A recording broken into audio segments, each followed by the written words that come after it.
जयति ते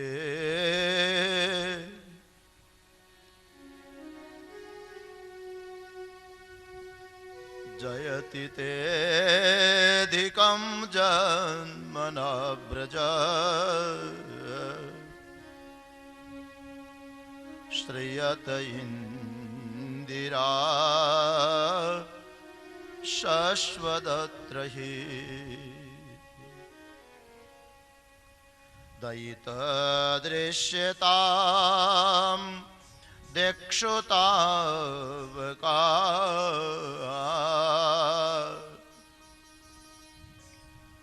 त्वयि धृता सवस्त्वां विचिन्वते।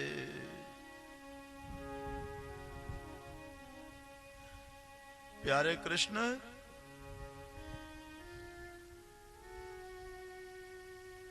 जब से तुम इस ब्रज की भूमि पर अवतरित हुए हो, तुम्हारा मोह तो लक्ष्मी वैकुंठ वासिनी भी नहीं छोड़ सकी। वो वैकुंठ का सारा सुख वैभव त्याग करके तुम्हारे पीछे ब्रज में आकर के अटखेलियां करने लगी, या निवास करने लगी, सेवा करने लगी। वो लक्ष्मी भी तुम्हारा मोह नहीं छोड़ पाई, तो ये तुम्हारी प्रिय गोपियां तुम्हारा मोह कैसे छोड़ देगी।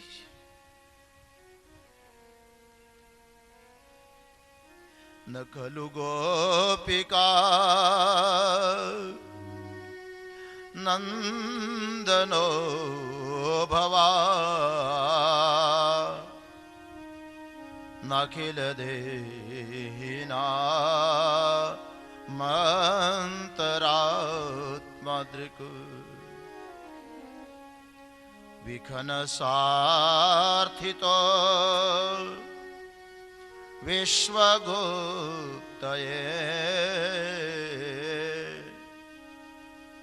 सख उदेयिवान् सात्वता कुले।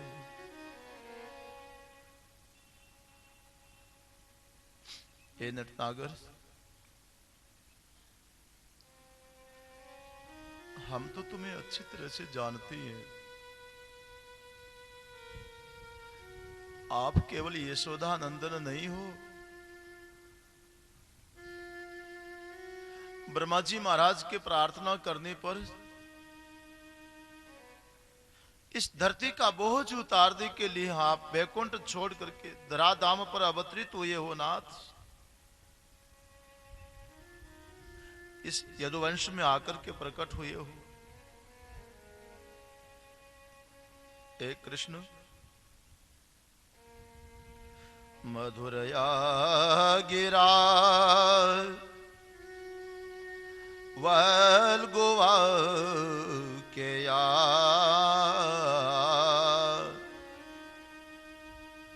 बुध मनो गया पुष्करे क्षण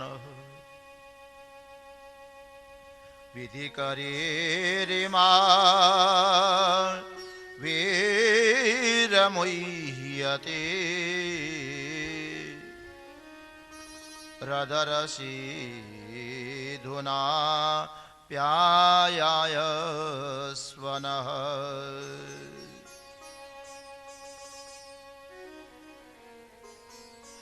कमल नयन,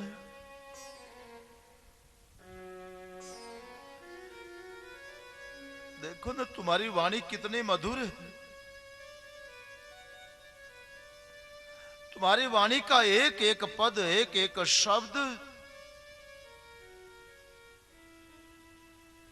ए नटनागर, एक एक अक्षर मधुर से मधुर। उस मधुर वाणी का रसास्वादन करने के लिए ये तुम्हारी दासियां, ये गोपियां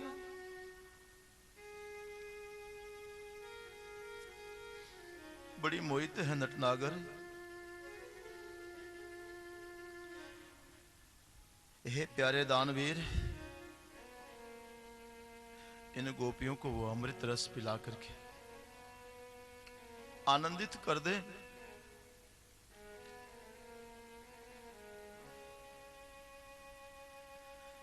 रमण रेती में इकट्ठी होकर के गोपियां विलाप करने लगी।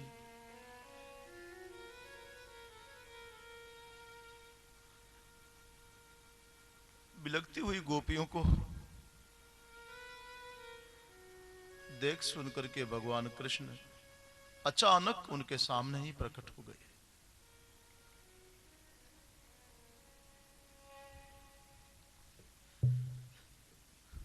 कृष्ण गोपियों की ओर देखते हैं और गोपियां कृष्ण की ओर।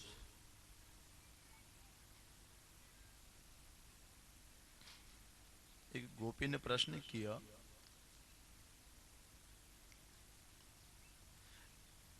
भजतो अन्य भजते एक तद्विपर्ययम्। कृष्ण एक बात बताओ,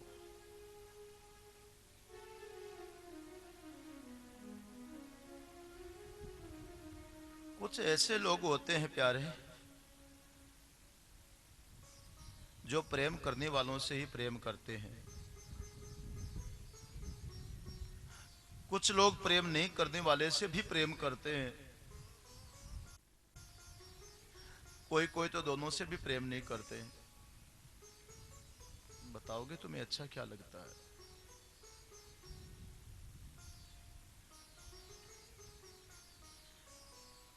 कृष्ण करने लगे, प्यारी सखी, जो प्रेम करने वाले से प्रेम करते हैं ना, वो प्रेम नहीं है, वो तो लेन देन है, सौदाबाजी है।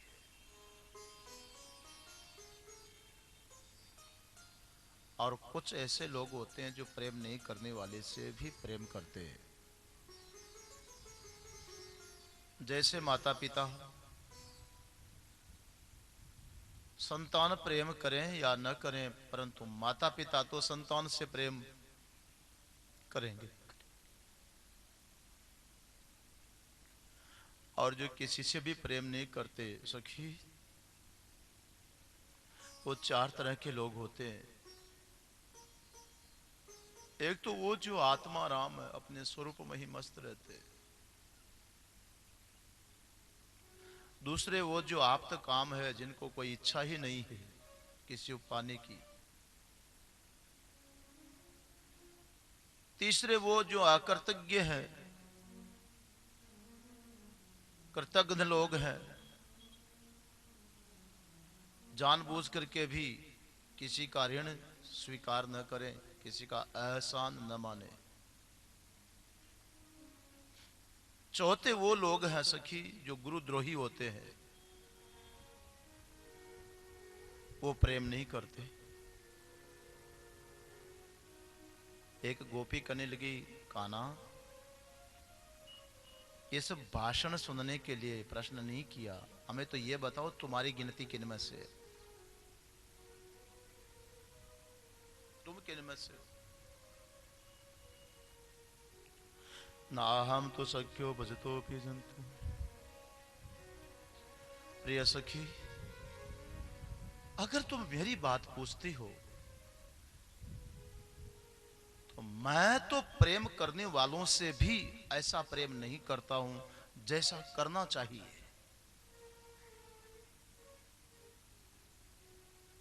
एक गोपी करने लगी, नटनागर ऐसा क्यों करते हो? कन्हैया कहने लगे, सखियों, मैं तो अपने जनों से मिल मिलकर के बिछुड़ बिछुड़ जाया करता हूं, जरा दूरी बना लेता हूं, इसलिए कि जो प्रेम दूरी में होता है वो मिलन में नहीं होता, संयोग में नहीं होता। जो प्रेम है उसकी झलक देकर के थोड़ा दूर हटता हूं, तो प्रेमी का प्रेम और भी बढ़े और भी बढ़े और भी बढ़े। मेरे प्रेमियों का प्रेम चरम सीमा पर पहुंचे, ये देखने के लिए मैं मिल मिल करके बिछुड़ बिछुड़ जाया करता हूं। हाँ सखियों, तुम्हारा प्रेम मेरे मिलन से नहीं, वियोग से जो और भी वृद्धि को प्राप्त हुआ, और भी बढ़ा, चरम सीमा पर तुम्हारा प्रेम। यही तो देखना चाहता था कि कितना प्रेम है, कितना प्रेम है। प्रेम लगा परमेश्वर सो तो भूल गया सब ही घर बारा। जो उन्मत्त फिरे जितवो तित नेको रहे न शरीर संभारा। श्वास उश्वास उठे सब रोम चले दृग नीर अखंडित धारा। सुंदर कौन करे नवधा विधि चाह की पढ़ो रस पी मतवारा। ये प्रेम लक्षणा भक्ति, जहां नवदा भक्ति की जरूरत नहीं रह जाती। श्रवणम कीर्तनम विष्णु स्मरणम पाद सेवनम अर्चनम वंदनम दास्यम सख्यम आत्मनिवेदनम। नवदा भक्ति की प्रेम लक्षणा भक्ति में कोई जरूरत नहीं होती। जिसने प्रेम लक्षणा भक्ति का अमृत रस पी लिया, वो तो उस अमृत रस में छक गया महाराज। बस यही तुम्हारा प्रेम रस देखना था। आओ, तुम्हारे इसी चरम प्रेम और भक्ति के कारण मुझे कृष्ण मिलन का आनंद तुम्हें प्राप्त होगा। आओ आओ गोपियों आओ। आज वो प्रेम रूपी रस महारास का रूप लेगा। रसो वही सह, ये रास और कुछ नहीं है महाराज, जो परमात्मा ही रास है। रसो वही रस एवं रास।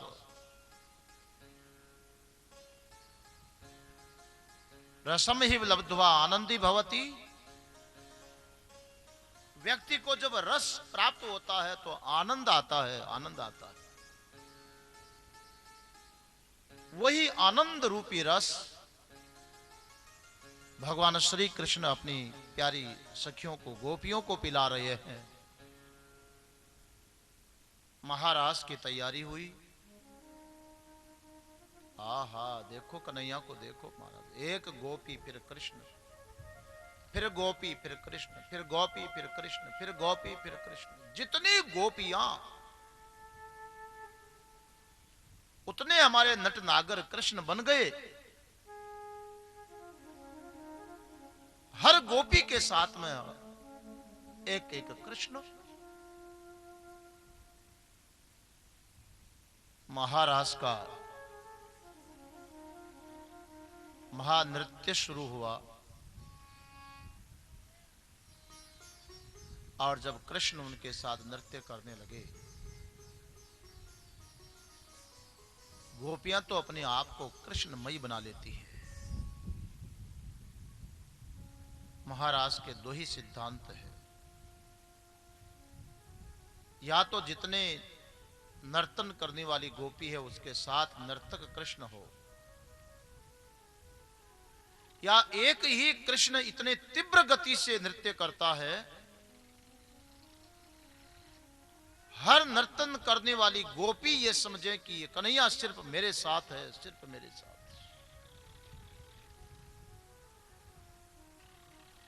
यमुना में स्नान करती हुई गोपियां यही प्रार्थना करती थी, पति में कुरुते नमः।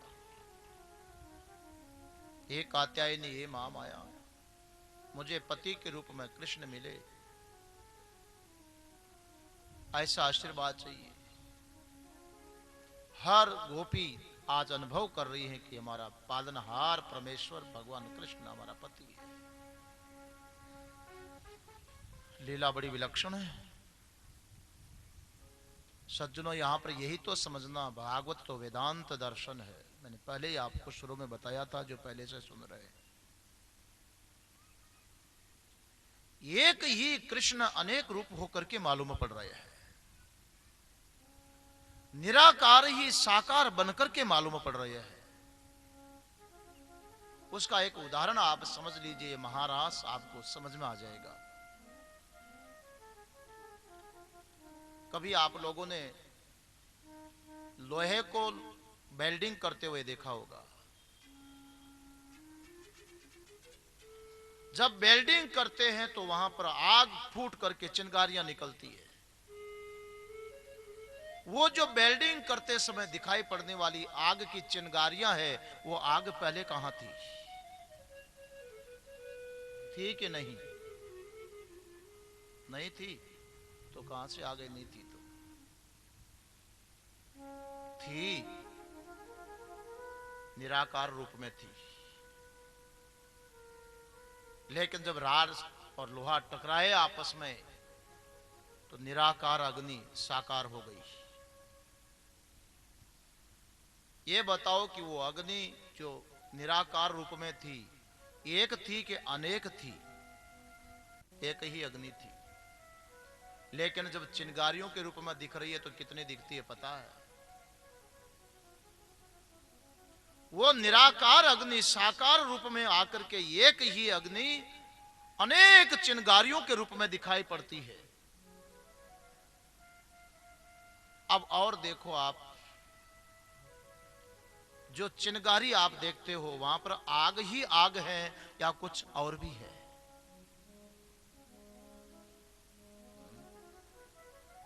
लोहे का छोटा सा कण है,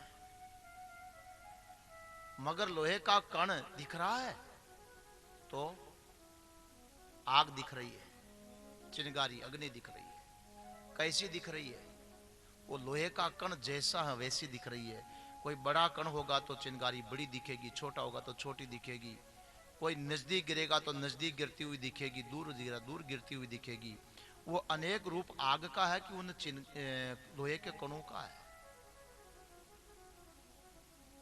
अनेक रूप तो लोहे के कणों का है, पर एक ही आग अनेक लोहे के कणों में जितना जैसा लोहे का कण है वैसा ही रूप धारण कर लेती है।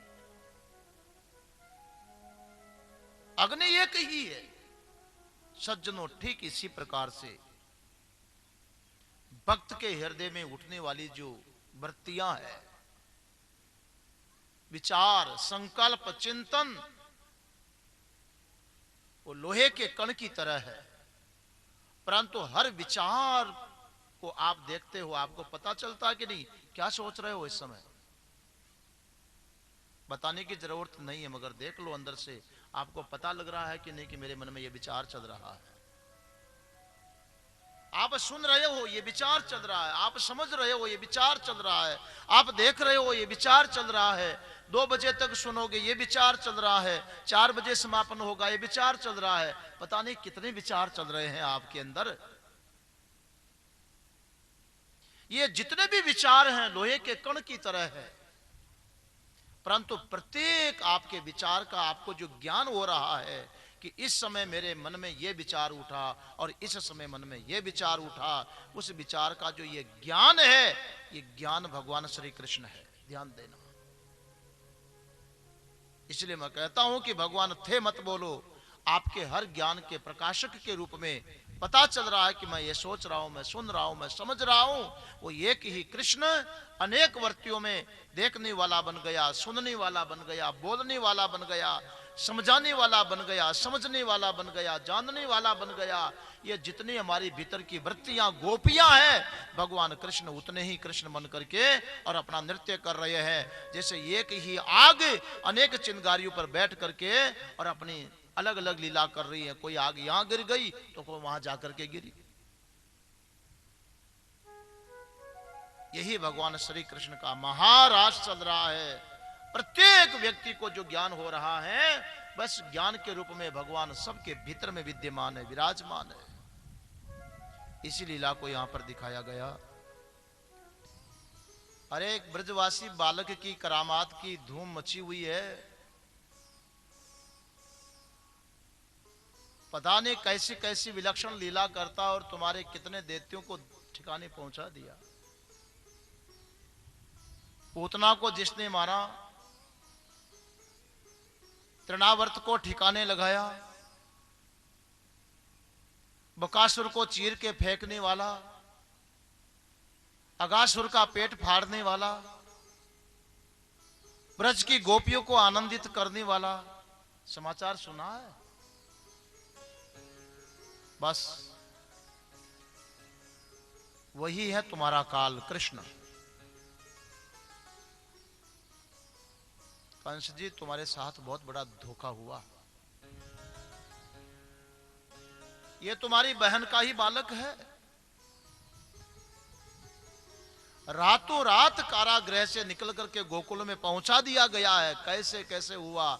नारद जी महाराज का तो काम ही यही है, आग लगाना। एक तो देवर्षि नारद होते, एक आग लगाने वाले नारद होते हैं। कौन से नारद पहुंचे? इधर भी नारद होते हैं क्या? हाँ? अरे देवर्षि नारद ये आग थोड़ी लगाएंगे, वो तो आग बुझाएंगे। शायद इधर तो नहीं होते होंगे नारद, होते? हाँ? आपके चेहरे बता रहे हैं कि घर घर गार के चूल्हे, धरती खाली नहीं है। नारद जी ने कंस को सब कुछ बता दिया। आओ, कंस को आया बड़ा गुस्सा। अरे मेरे साथ धोखा। जिस बहन बहनोई को कारागृह से मुक्त कर दिया था, पकड़ करके वापस जेल में डाला और मंत्रियों की सभा बुलाई। मेरे बुद्धिमान मंत्रियों, बताओ अब क्या करना चाहिए? पता तो चल गया कि मुझे मारने वाला वो कृष्ण बताते हैं, ब्रजवासी। लेकिन इतना बड़ा हो चुका है, किसी दुश्मन के घर में जाकर के उसको मारना कठिन काम। कंस के मंत्रियों ने परामर्श दिया कि हमारे मालिक एक काम करिए, शत्रु के घर में घुस करके शत्रु को मारना खतरे से खाली नहीं होता। अच्छा उपाय तो यह है कि दुश्मन को अपने घर बुला लिया जाए, मथुरा में उनको आमंत्रित किया जाए, उसका एक बहाना, एक निमित्त बने धनुष याग। और उस धनुष याग में धनुष रक्षक जो योद्धा होंगे, जब वो कृष्ण आएगा तो धनुष को उठाएगा जरूर, और उसी समय धनुष रक्षक योद्धाओं के द्वारा उसको खत्म करवा दिया जाए। इसके अलावा और भी योजना बने, कदाचित न मारा जाए तो हाथियों से कुचलवा दिया जाए। आपके पास बड़े बड़े पहलवान हैं, जैसे पुष्प की कली को मुट्ठी में लेकर के मसल देते हैं, ऐसे मसलवा दिया जाए। योजना बनी। कंस कहने लगा, ठीक है, फिर योजना बनाई जाए और उनको यहां बुलाया जाए, मगर लेने के लिए जावे कौन है जिस पर वो विश्वास करें और यहां तक आ जाए। कंस की नजर पड़ी, अक्रूर जी महाराज बैठे हुए थे। अक्रूर जी को बुलाया, उनके हाथ पर हाथ रखा बड़े प्रेम से। कहने लगा, अक्रूर जी, नारद जी आए और बताया कि मेरा काल वो ब्रजवासी कृष्ण बताया जाता है। अब तुमसे तो मैं क्या छुपाऊं, मेरा काम तुम ही कर सकते हो, और योजना है मैं तुमको बता देता हूं। ऐसे ऐसे उसको ले आओ, यहां से रथ लेकर के जाओ, कृष्ण और बलराम को रथ पर बिठा करके ले आना, और अन्य ब्रजवासी हैं उनको निमंत्रण देना कि अपने अपनी छकड़ा गाड़ियों पर गौरस आदि भर करके, यज्ञ में आते तो खाली हाथ नहीं आया जाता, यज्ञ में काम आने वाली हवन सामग्री लेकर के आएंगे, गोघृत आदि भर करके लाएं। सब गोप वृंद अपनी अपनी छकड़ा गाड़ियों पर बैठ करके मथुरा आए, यहां धनुष याग होगा। कृष्ण और बलराम को तो रथ पर बिठा करके ही ले आना। क्या छुपाऊं तुमसे अक्रूर जी, योजना यह है कि जब वो कृष्ण धनुष को उठाएगा ना, उसी समय धनुष रक्षक योद्धाओं के द्वारा मरवा दूंगा, और यदि वहां से बच जाएगा तो फिर मेरे पास में एक बहुत बड़ा जबरदस्त हाथी है, कुबलिया पीठ। 10,000 हाथियों का बल तो अकेले में है। कुचलवा दूंगा। फिर भी न मरा। मेरे पास चाणूर और मोष्टिक बड़े जबरदस्त पहलवान है, उनसे मरवा दूंगा। फिर भी न मरा तो अक्रूर जी आखिर मैं तो हूं ही हूं, अपने हाथ से ठिकाने लगाऊंगा। जाओ तुम मेरा काम करो कि उसको बिठा करके ले आओ। कृष्ण और बलराम दोनों को ले आओ। योजना बनी। अक्रूर जी मन में सोचने लगे, ये महादुष्ट व्यक्ति, ये अत्यंत क्रूरता का कार्य मुझे अक्रूर से करवा रहा। लेकिन भगवान का भक्त, उसको पूरा विश्वास है कि राशि तो दोनों की एक ही है, दो में से कोई न कोई तो जाएगा। हो सकता उल्टा ही हो जाए, कंस कृष्ण न जाए, कंस चला जाए। चलो इस बहाने प्रभु के चरण सानिध्य का लाभ होगा, उनका सारथी बनने का परम लाभ होगा, उनसे संवाद और सेवा का परम सौभाग्य मिलेगा। अक्रूर जी ने स्वीकृति दे दी। कंस ने रथ सजा करके अक्रूर जी को दिया, जाओ ले जाओ और ले आओ। संध्या हो गई थी। सजे हुए रथ को ले जाकर के अक्रूर जी ने अपने घर के द्वार के सामने खड़ा कर दिया। रात को वहीं पर सो गए। रात भर अक्रूर जी को नींद नहीं लगी। आश्चर्य और खुशी दोनों ही है। आश्चर्य तो यह है कि महादुष्ट कंस ये क्रूरता का काम मेरे से करवा रहा है। खुशी इस बात की है कि चलो भगवान के दर्शन होंगे, उनके चरण स्पर्श मिलेगा। मैंने तो इस जीवन में ऐसा कोई पुण्य कर्म किया ही नहीं, पता नहीं कौन से जन्म का सत्कर्म आज जाग उठा और ये सौभाग्य मुझे मिल रहा। या तो खुशी में नींद नहीं आती, या फिर गमी में, दुख में नींद नहीं आती। खुशी के मारे नींद नहीं। सवेरा हुआ, नहा धो करके अक्रूर जी रथ के ऊपर चढ़े और घोड़े जोत दिए, रथ चल पड़ा। अब रथ चलने लगा। महाराज, मथुरा से वृंदावन कितना सा है वो? कितना किलोमीटर? 20 किलोमीटर घोड़े रथ पर लगे हुए हैं। सवेरे चला रथ, संध्या हो गई पहुंचते पहुंचते। इसलिए कि अक्रूर जी को उधर तो ध्यान ही नहीं गया कि घोड़े चल रहे हैं कि खड़े हो गए, किस रफ्तार में चल रहे हैं। वो तो अपने ख्यालों में खोए हुए हैं, अपने आप घोड़े धीमे धीमे धीमे धीमे। विचार आ रहा है, ओहो देखो आज मेरा कौन सा भाग्योदय हुआ है। मैं तो ऐसा करूंगा, मेरा रथ जो ही भगवान के द्वार पहुंचेगा, भगवान के दर्शन करूंगा, कूद पड़ूंगा रथ से नीचे और प्रभु के चरणों में जा करके लिपट जाऊंगा। अरे कहीं ऐसा न हो जाए कि भगवान कृष्ण कंस का सेवक समझ करके मुझे चरणों का स्पर्श भी न करने देवे। नहीं नहीं, मन में ऐसा विचार क्यों आया मेरे? भगवान तो अंतर्यामी है, सब जानते हैं, मुझे पूरा प्यार देंगे, चरणों की शरण देंगे। हाँ, शाम होते होते भगवान गाय बछड़े चरा करके लौटे होंगे, उनके सखा भी आए होंगे, उनके गऊ, उनके सखाओं, उनके चरणों की जो धूल उड़ी होगी ना, मैं तो ऐसा करूंगा, अपने रथ को ऐसा दौड़ाऊंगा दौड़ाऊंगा, उस धूली के अंदर ही रथ घुस जाएगा और प्रभु के चरणों के उड़ी हुई जो धूली कण है, और जब मेरे शरीर पर लगेंगे, आहा, मुझे कितना एक अलौकिक आह्लाद, एक आनंद मिलेगा। आहो, ख्यालों में खो रहे,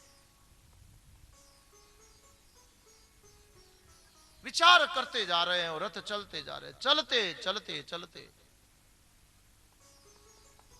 सचमुच में संध्या होने लगी। ब्रज में रथ पहुंचा।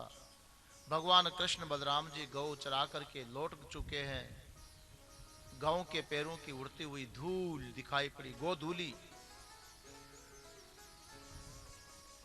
अक्रूर जी ने रथ दौड़ा दिया धूल के अंदर से। आहा, क्या आनंद! देखते देखते अक्रूर जी का रथ भगवान कृष्ण के द्वार पर, बाबा नंद के द्वार पर जाकर के खड़ा हो गया। गौं को व्यवस्थित कर रहे बलराम जी, नंद बाबा, भगवान कृष्ण ने देखा कोई आया है, रथ खड़ा है।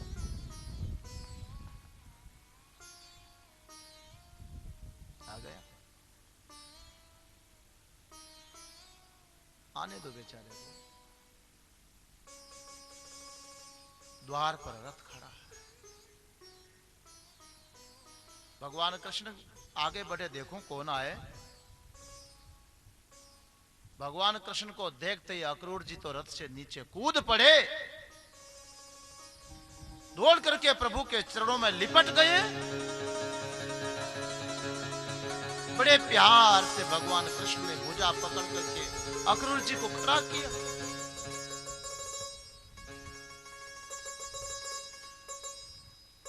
हाथ पकड़ करके भीतर लाए। अतिथि रूप में आए अक्रूर जी का स्वागत सत्कार हुआ। उधर गौवे बछड़े सब व्यवस्थित कर दिए गए, भोजन तैयार हुआ, सब खाए पिए। सोने के समय से पहले सब बैठ गए फ्री होकर के। नंद बाबा, यशोदा जी, बलराम जी, भगवान कृष्ण सब बैठे हुए। अतिथि के साथ बातचीत का समय वही होता जब सब काम से फ्री हो गए। आओ अब सुख दुख की बातें, यही होता। बातें होने लगी। नंद बाबा सारी बातें करते करते एक सवाल कर लेते हैं अक्रूर जी को। अक्रूर जी, आप जैसे सज्जन पुरुष उस महादुष्ट कंस के राज में कैसे रहते होंगे, मेरे समझ में नहीं आ रहा। बलराम जी कहते, बाबा मैं बताऊं? ऐसे ही रहते हैं जैसे कोई कसाई के घर में बकरा रहता है। भगवान कृष्ण कहने लगे, छोड़ो छोड़ो ये सब बातें, आप तो ये बताओ अक्रूर जी, कैसे आना हुआ, शुभ आगमन का प्रयोजन क्या है, कैसे आज पधारे, काम की बात करें। जब भगवान कृष्ण कहते हैं कि कैसे आए, क्यों आना हुआ, अक्रूर तो फूट फूट के रो पड़ा बेचारा। मैं क्या बताऊं मेरे दांत,